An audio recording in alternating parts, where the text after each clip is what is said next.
Okay, so I'm making this video today to break down and explain um, what Chester Bennington was going through. I know I posted a video a while back talking about his death and what happened, possibly, and stuff like that.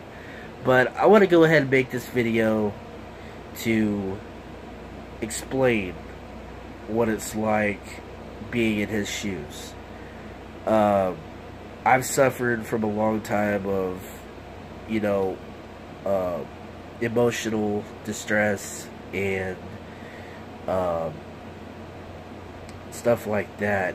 And what it is when you find yourself doing other things and you keep yourself busy, there's not enough time for bad things to come and set in your mind where you can sit and think about them if you're constantly occupied by doing other things. Now, when you're by yourself and you're sitting and you're not doing a whole lot, the thoughts start to creep in. And what happens is, it depends on how serious the thoughts are, it can drag you down a whole lot. Like, it can make you feel like the scum of the earth. You could be thinking about, losing somebody. You could be thinking about something went wrong in your life, and, most people are just like, yeah, okay, get over it and move on. You're famous, you got all this money, and you got all this popularity, and you got all the media and stuff on you.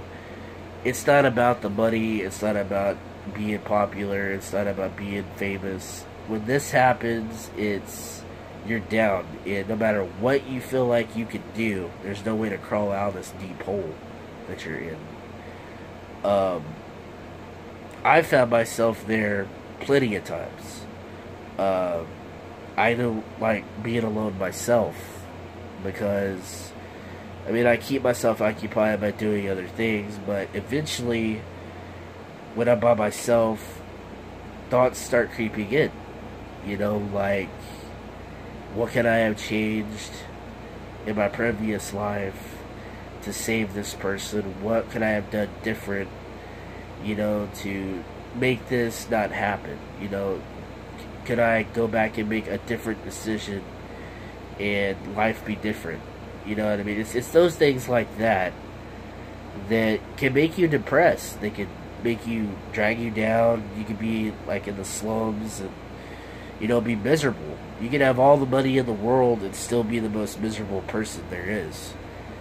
And what bugs me most is there's people out there that are like, depression is preventable. All you gotta do is go get help, go get counseling. Sometimes that doesn't help. Sometimes it can actually make it worse if you go get counseling and you see somebody, because doing that, it brings up more thoughts. It brings up more depressing things, and that can trigger somebody into doing something that you wouldn't think they would do. On the outside, you see, a celebrity, somebody who has a lot of money, a lot of wealth, who seems to be happy. His band is very successful. He has a big house, big happy family, but that's an outer shell, and inside the man was crumbling, and he was dealing with some things that got to him, and he hid it very well, and he expressed some of his things through music, and that's what some people do. They try to find a way to express what they're feeling through different means, and some will reach out for help, and try to deal with their stuff, but there's also the ones that are too scared to reach out and try to grab help because of judgment and being told that they're weak and they need to get over it. There's also, the fact of, you know, how they've been raised and stuff. They're scared if they go to family, their family's gonna look down on them and think they're weak, you know, and you know, what they're going through is stupid and all this other stuff. But don't hesitate, you know, if you're depressed and you're down and you feel like you're gonna do bodily harm to yourself, reach out, you know, talk to somebody. You know, if people are your true friends, if there's people there that really care, they really want to do for you, they'll sit you down, they'll talk to you about it.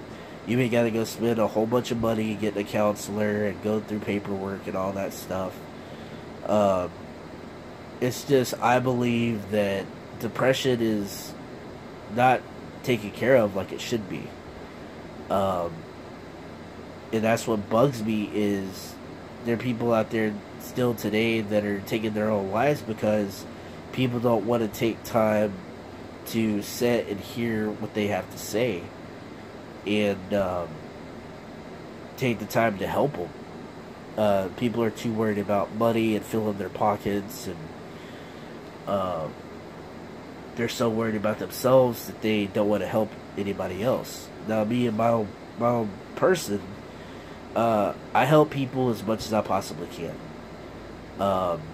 I've had people come talk to me about their issues and their problems, and I've helped a couple of people, and then there was a couple of people that, you know, I couldn't help because mentally they are, and psychologically they're so far gone that it doesn't really do much on helping them. I didn't turn away from them, I didn't deny them help, because I'm not that kind of guy. But in the same sense, you can only help somebody so much before they have to help themselves. Now, with Chester's situation, Chester had been dealing with things for a very, very long time, since childhood. And that's a lot of weight to carry on your shoulders. Something happening in your childhood and you carrying it into adulthood and dealing with it.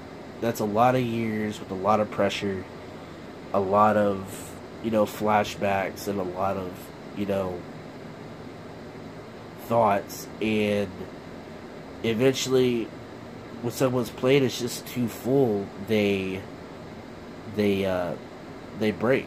You know, they can't deal with it anymore. And in a way, you know, I wish that Chester did not leave us, and I wish that he was still here. And but, you know, that's what I'm saying. If you know a friend, or if you have somebody, even if they're bugging the crap out of you, even if they are annoying you and trying to get help, don't shut your phone off, don't ignore them, because you never know, the next call you get, it might be that they've done something to themselves. And then you're sitting there with the thought in your head, if I would have answered, or if I would have picked up, or if I would have went over there and helped them, this wouldn't be happening right now. I know there are the people that are also out there that are like, well, you know, they want to do something to themselves, they're going to do it no matter what you say, no matter what you do. There's something else to that, and yes, I understand that is some thoughts people make, but you can also understand that that call that you may take from them, or you may help them in some way or another, that may spark something and make them not want to do it. You know, I mean, people can have their moods changed. It can be one way 1 minute, the next way the next minute. But bottom line is that there's people out there with a lot of hurt, a lot of pain in their hearts, and they sometimes just don't know how to deal with it. And it just got dark. I realized that. I'm sorry. I'm outside. But that's what I'm saying. Don't hesitate to help somebody. I'm not going to keep this going very much longer, because I don't want to bore anybody to death. But yeah, just if you know somebody who needs help them. You know, you may have just saved a life.